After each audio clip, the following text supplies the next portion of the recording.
Oui, donc je m'appelle Fabien Rodin et j'aime bien me présenter comme un acteur de la transition écologique et humaine.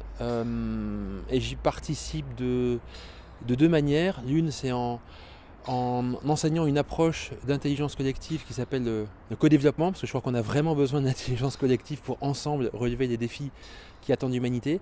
Et puis de l'autre côté, en écrivant, donc en écrivant des pièces de théâtre, des romans, de la bande dessinée qui sont engagés également sur ce thème. Les Seigneurs de la Terre, en effet, c'est une saga de bande dessinée, 4 volumes à ce jour. Et ça m'est venu assez naturellement, déjà tout simplement parce que je suis un fan de BD depuis assez longtemps. Et pour moi, je trouve que c'est un média extraordinaire parce que, en fait, il allie plusieurs médias.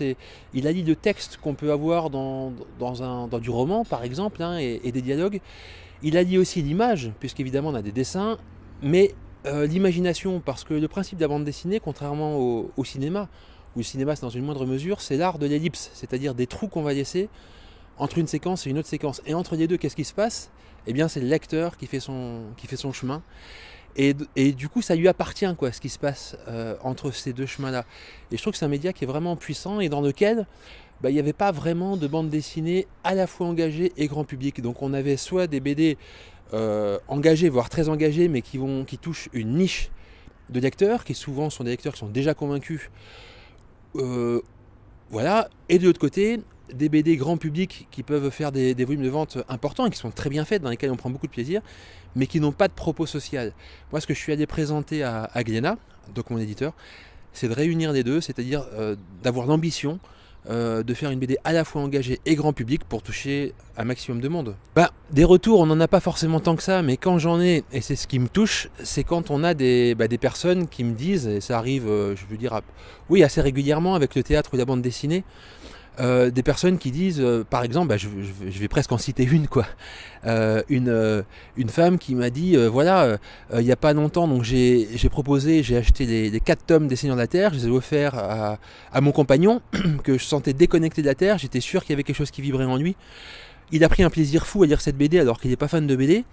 Et puis surtout, il a dit ensuite, bon, maintenant qu'est-ce qu'on pose comme acte, quoi, sur le plan écologique. Ou encore un exemple, alors celui-là je pense que c'est le plus touchant, d'une femme qui m'a écrit avec, tu sais, une écriture à la plume, mais comme on voit plus, quoi, une lettre recto verso magnifique, après avoir vu ma pièce de théâtre Des semences et des hommes, c'était il y a 2 ans et demi ou 3 ans à Annonay, et qui m'écrit, voilà, j'ai vu votre pièce en avril, on était au mois de janvier suivant, et jusqu'à la fin de l'année, pendant plus de 6 mois, on s'est demandé avec mon mari qu'est-ce qu'on prend comme décision forte. Et elle me raconte qu'ils ont fait un Noël écologique, c'est-à-dire qu'ils ont acheté pratiquement aucun cadeau. S'ils ont acheté, c'était en bois, en local, ils ont refusé le plastique, etc. Bon, ça c'est un premier acte, mais ce qui m'a le plus touché, et là c'était très fort, c'est qu'ils ont adopté une fille en Amérique du Sud parce qu'ils avaient été touchés par le propos de cette pièce de théâtre qui parle des difficultés en Inde qui viennent de notre mode de consommation, essentiellement du coton, hein, qui est essentiellement OGM, donc pesticides, et qui génère en fait des suicides par dizaines de milliers en Inde, et qui donc génère aussi de l'orphelinat, quoi. Et donc cette famille avait été touchée par ce propos, et ils sont allés donc du coup adopter une petite en Amérique du Sud, parce que on peut trouver les mêmes effets en Amérique du Sud, comme je le raconte dans ma BD, qui sont plutôt liés à notre consommation excessive de bœuf, qui crée les paysans sans terre. Et donc ils en ont parlé en famille avec leurs 3 enfants, et ils ont adopté une petite. Alors là je me suis dit, j'en ai eu la larme aux yeux, hein. Des pubs pour le dernier mobile, peu importe de qui, que ce soit Samsung, Apple, qui on veut, ça change rien. Et voilà, et l'image qui me vient, qui m'est venue en fait, hein, dans les couloirs du métro, je me suis dit, tiens, c'est un peu, ces gens-là, c'est un peu comme si on était sur le Titanic, qu'on se disait, tous ensemble, on peut s'en sortir, parce qu'en fait, il suffirait qu'on décide tous, hein, ça, bon, on ne le fait pas, mais ça suffirait. Donc, tous ensemble, on se dit, il y a le capitaine qui dit, on va se heurter à un iceberg de manière certaine, sauf si tous, on se met en fait à faire quelque chose, par exemple, à se mettre du bon côté du bateau, parce que le poids va faire qu'on va l'éviter. Et là, en face de toi, T'as un vendeur de, je sais pas, de pâtisserie, admettons, qui dit non, non, non, attendez, restez là, achetez mes pâtisseries. Voilà, pour moi, c'est exactement la même situation. Et ça a tendance à m'agacer. Même si je préférerais ne pas m'agacer parce que la dualité n'a pas de sens.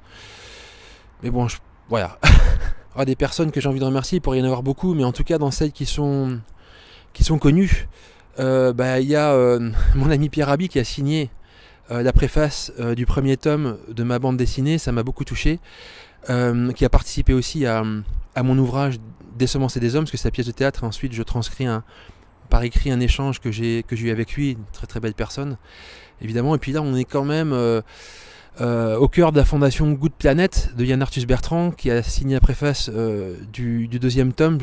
Ce sont des gens que j'aime beaucoup parce que ils ont beau avoir quelques années de plus que moi, on dirait des adolescents, tu vois, et on leur doit beaucoup. Alors eux, ils sont connus, voire très connus. Et puis il y a toutes ces personnes du quotidien qui font bouger les choses.